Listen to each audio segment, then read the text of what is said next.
Merci de supporter dans cette confusion de talents ces boxeurs jeunes dans leur expérience pugélistique qui seront les stars de demain. On est tous passés par là, hein, les bandages amateurs, la peur au ventre, les 5 combats, cette grande salle. Et voilà, à nouveau, un jeune garçon, Abderrahim Jawadi, 14e combat ce soir, et il va être opposé à son compatriote Hamza Sakli, alors qu'un petit peu plus tard dans cette soirée, on aura encore un combat franco-français entre Yohan Mermou et Victor Bordage. Et puis le dernier combat, ce sera vraiment une belle opportunité pour une Française, Shafia Douara, spécialiste du full contact et vraiment qui aura à cœur de briller dans cette très très belle soirée.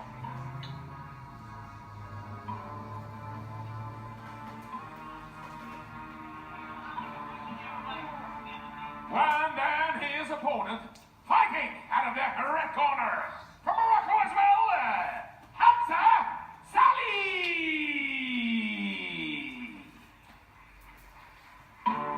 Et tiens, avant que débute ce troisième combat de cette soirée, il me semble que vous aviez une petite date à nous annoncer, mon cher Aurélien, dans votre actualité. Merci Jean-Charles, oui, j'ai une date qui peut vraiment vous intéresser, ce sera le 25 mai à l'INSEP, dans le cadre des entretiens de la savate boxe française, le sport mythique en France, et donc beaucoup de champions pieds-points sont issus, se sont inspirés.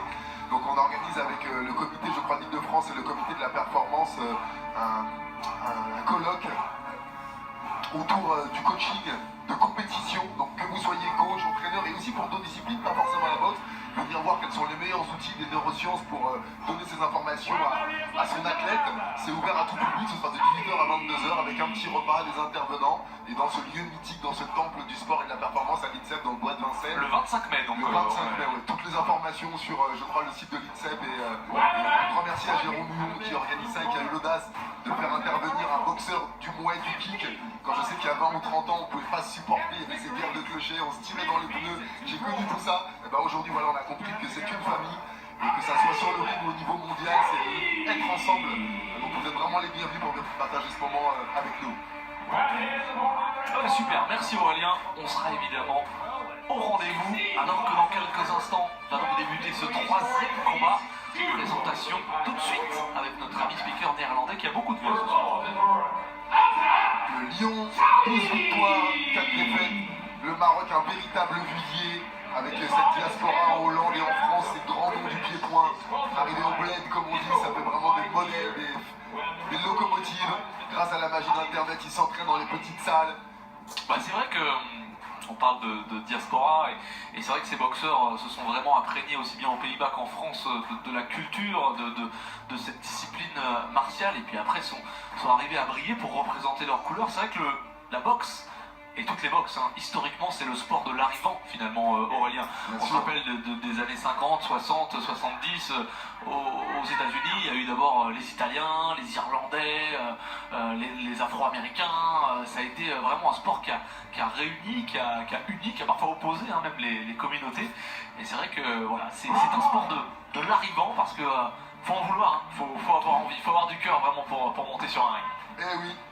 Allez, c'est parti, cette fois c'est un combat professionnel, vous aurez remarqué, ce sont des rounds de 3 minutes, alors que précédemment on avait des reprises de 2. Allez, c'est parti donc avec... Hamza Salih en gants rouges. Absolument, merci. Abderrahim Jawadi, les gants bleus. Jawadi qui a des frappes à distance très sèches avec ses longues jambes, léger avantage de taille. Et Hamza Salih la garde bien fermée, le menton rentré qui... vous voyez, il accueille le premier jab, les touches préparatoires pour frapper fort derrière. C'est vrai qu'il y a une vraie différence de morphologie. Oui, il a pris un crochet gauche là. Crochet gauche, il a bien pris plein menton. Fort heureusement pour lui dans la rotation, il a placé le back fist, ce qui a empêché Jawadi de poursuivre. Des Jawadi qui chasse avec ce bras avant et il saisit un petit peu en même temps. Petite ruse de briscard. Saisir le tendon d'Achille, une fraction de seconde pour retarder le retour de la jambe. Il est très grand, hein, Abderrahim Jawadi. C'est vraiment très gênant pour son adversaire qui n'arrive pas à rentrer, qui est enfermé finalement à distance. Et il lui faut développer des trésors de courage, d'explosivité, de vitesse là. Et puis il faut trouver le bon moment finalement pour rentrer sans prendre de coups. Il a bien fait à l'instant, il profite de ce crochet large. Chaque frappe qui est donnée avec beaucoup d'intensité va créer un déséquilibre et un retour plus long. C'est souvent là qu'est la faille. Regardez les belles accélérations. Il Et recule il en arrive un ligne. peu plus à s'exprimer là. Maintenant, Hamza Sakli. Audacieuse backfist, ce coup de poing tournant pour la deuxième fois.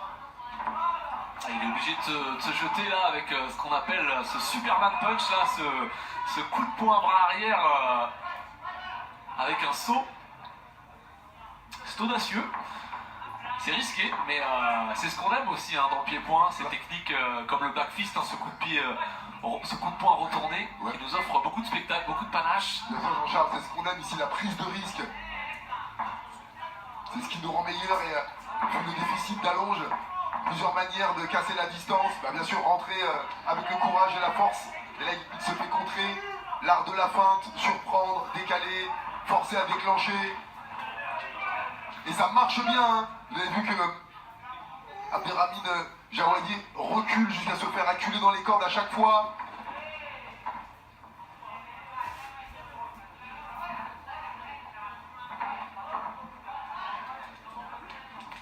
Voilà, le direct pour faire reculer, le crochet du droit bien large. Le crochet sort de l'angle de vue et vient percuter le tympan ou la joue. At the end of the first round. Une première reprise très éprouvante pour Hamza Sali qui a déployé beaucoup d'énergie, d'agressivité pour casser la distance.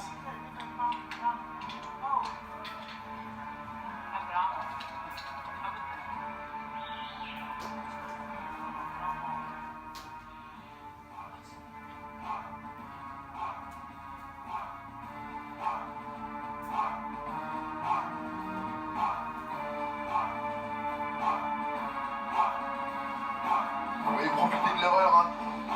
Très bonne stratégie du côté d'Hamza Sali qui a réussi à rester à sa distance tout le temps. Et profiter des erreurs, voilà quand les deux niveaux sont pratiquement identiques. Comment profiter, comment créer la faille et profiter de l'erreur de l'adversaire. C'est tellement dur de créer, de trouver des ouvertures. Il y a aussi une qualité qui est d'être opportuniste. Être opportuniste, c'est saisir l'occasion, saisir l'opportunité. Et là pour ces garçons, on le rappelle, c'est une opportunité de boxer dans cette soirée. Parce que derrière, en cas de victoire, en cas de belles prestations, il y a des managers au bord du ring, il y a des garçons qui peuvent vous appeler, qui peuvent vous ouvrir des portes, vous proposer des combats, permettre de progresser dans une carrière. Oui, la droite là, elle était sèche. Il a confiance en sa droite. Vous voyez, comme je vous le dis souvent, comme dans une partie de poker, c'est pas important, le jeu c'est ce que tu en fais. Regardez ce déficit de taille, c'est lui qui place les frappes les plus nettes, les plus dures. Il est revenu avec d'autres intentions, hein, Hamza Sakli.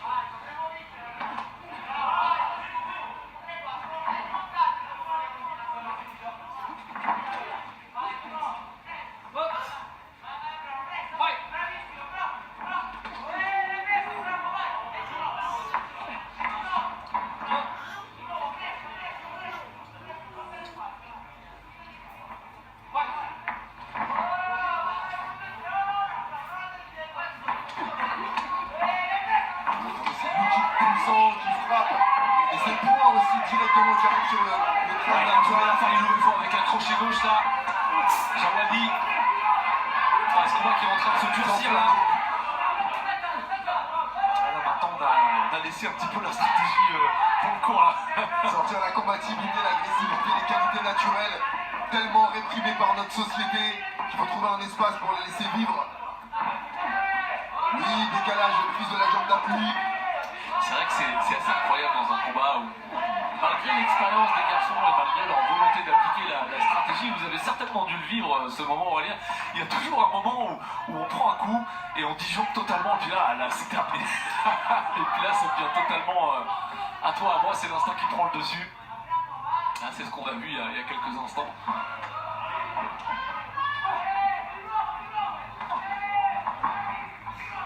Jawadi qui décide de faire le forcing sur la dernière minute. Il n'avait pas encore sorti les genoux directs. La rotule qui arrive directement au niveau du visage. Imaginez la dureté d'une rotule. Rien que l'idée, ça peut vous glacer le sang, alors imaginez de la ressentir. Oh là là, c'est les crochets du désespoir du côté de Jawadi. Et Sali aussi. Il va Ouais, faire il est en chanter. difficulté là, Jawadi maintenant. Sali, s'il continue à percuter haut et fort sur le haut du crâne comme ça, Ah, il y a peut-être une opportunité là dans ces 30 dernières secondes. regardez-le enfoncer la tête de Jawadi avec sa droite comme un marteau sur un clou. Il l'a Ah, ils trippé. sont fatigués ces deux garçons. Ah, ils se sont pas ménagés dans ces deux reprises. Et oui, Jean-Charles, la boxe des arrivants, la boxe, le sport du petit peuple, bien souvent, de ceux qui ont faim et qui savent qu'aujourd'hui ils peuvent signer 3, 4, 5 combats. Merci à ces organisateurs, ces promoteurs qui signent des contrats. À mon époque, je me rappelle, on était des mercenaires, on avait un combat par mois, on savait même pas, il fallait aller chercher à droite, à gauche. Et là, parfois, ça leur assure ça, le fait de briller. La récompense est là, la récompense personnelle de la gloire d'avoir fait le travail accompli, mais aussi de signer un contrat avec une marque, d'avoir des combats. C'est comme un CDD de 6 mois, c'est comme un entretien d'embauche. Voilà, ces deux garçons ils passent un entretien ce soir. Et il est largement réussi pour les deux, ils n'ont pas cédé, aucun n'a été compté, aucun d'eux n'a planché, n'a mis un genou à terre avec les frappes dures qu'ils ont reçues. Si c'est vous dire la détermination et ce que développe le ring, ce sont des êtres humains comme vous et moi, constitués des mêmes cellules. Si vous vous sentez fragile, si vous sentez de petites choses, allez vous entraîner, allez mettre le muscle, le corps à l'épreuve, c'est ça qui le renforce.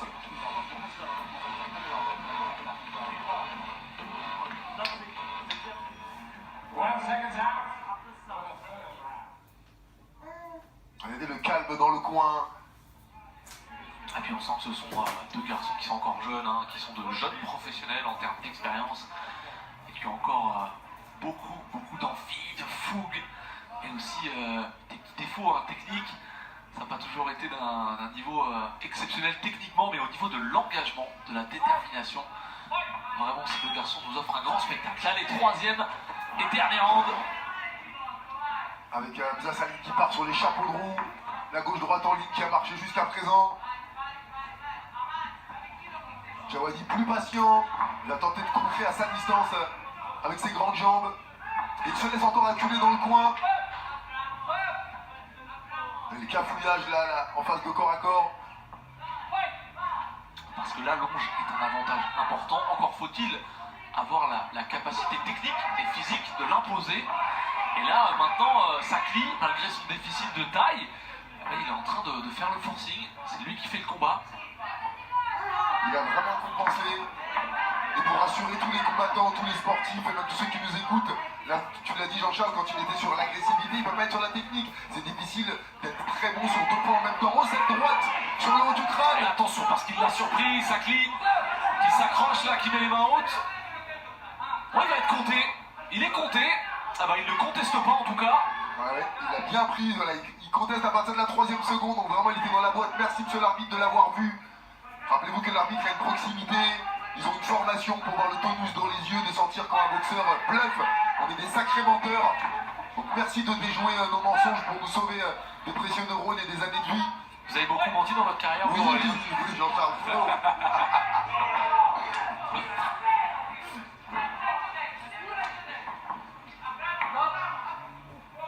Il y avait le coin, hein, Jawadi qui regarde dans le coin alors que c'est lui qui a touché et qui a l'avantage du compte, elle tourne le Il dos. a récupéré maintenant et il sait qu'il doit faire la différence parce que ce compte, évidemment, lui retire un point. Il lui fait perdre cette 3e reprise. Est-ce qu'il est conscient que, en tout cas de mon regard, il a gagné les 2 précédentes. Même s'il perdait celle-là, il gagnerait le combat, mais il ne va pas prendre de Ouais, il risque. faut plus le calculer maintenant, il faut tout donner, ne plus réfléchir.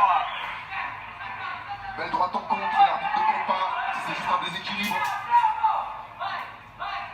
Et il prépare le coup de poing retourné, vous l'avez vu, hein.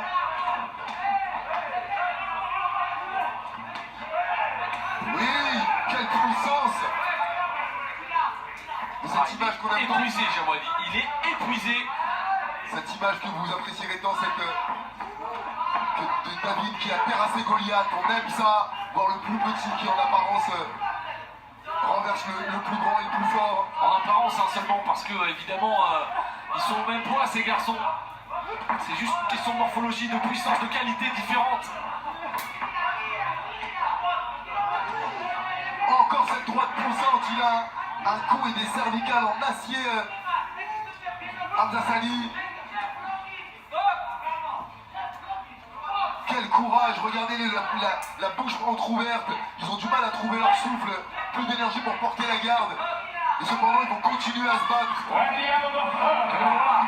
Fin de ce combat où ces deux garçons ne se sont pas ménagés. C'est un euphémisme. Là, ils se sont donnés à cœur joie, ils ont été généreux, tentaient tout ce qu'ils pouvaient l'un et l'autre. Et là, très franchement, avec ce compte dans la troisième reprise, au niveau du résultat final, au point, ça semble assez incertain.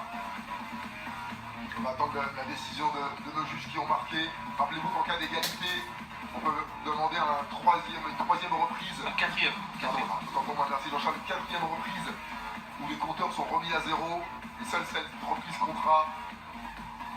Donc à mon point de vue, Hamza Salmi avec les gants rouges remportait les deux premières reprises sans compte, donc un point, il avait 2 points d'avance. Et là, Jawadi gagne la troisième avec ce compte. Ça fait que le gant rouge a toujours un point d'avance. On verra ce qu'ont décidé les juges. Rappelez-vous que c'est un sport régi par le jugement. Et comme le nom l'indique, le jugement, c'est de l'interprétation, c'est de la sensation. C'est ce qu'on va mettre en avant, la percussion, l'agressivité, les techniques spectaculaires. Et comme disait Julien Lorcy quand il n'était pas satisfait d'une décision, Julien Lorcy, ancien grand champion du monde de boxe anglaise, disait le juge, c'est Ray Charles.